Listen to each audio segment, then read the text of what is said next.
Quand Dieu a créé, il a d'abord créé les sages, les humains et les cons. Il a pris les sages qu'il a mélangés parmi les sages parmi les humains et les sages parmi les cons. Il a ensuite pris les humains qu'il a mélangés parmi les sages, les humains parmi les humains et les humains parmi les cons. Il a enfin pris les cons qu'il a mélangés parmi les sages, les cons parmi les humains et les cons parmi les cons. Et c'est quand les cons se retrouvent parmi les cons et qu'il leur revient la décision de décider que c'est la catastrophe.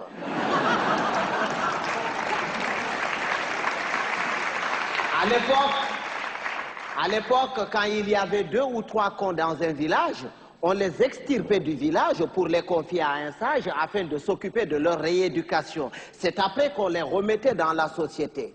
Mais aujourd'hui, s'il fallait sortir tous les cons, certaines villes et certains villages se verraient vidés de toutes leurs substances humaines sans qu'on ait réussi à vider tous les cons.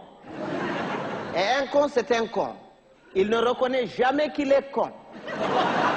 Pour lui, c'est l'autre qui est toujours con. C'est son voisin qui est con. Lui, non.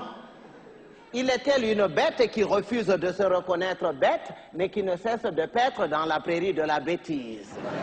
Heureusement qu'on le reconnaît toujours à sa tête, parce qu'il a toujours la tête d'un con. Il ne change jamais de tête. Si vous allez quelque part et que vous entendez les gens crier « Oh, le con, il est encore parmi nous. Il va nous pourrir la journée. » Si vous faites le tour de tout le monde pour repérer ce con en vain, ce n'est pas la peine d'aller le chercher plus loin.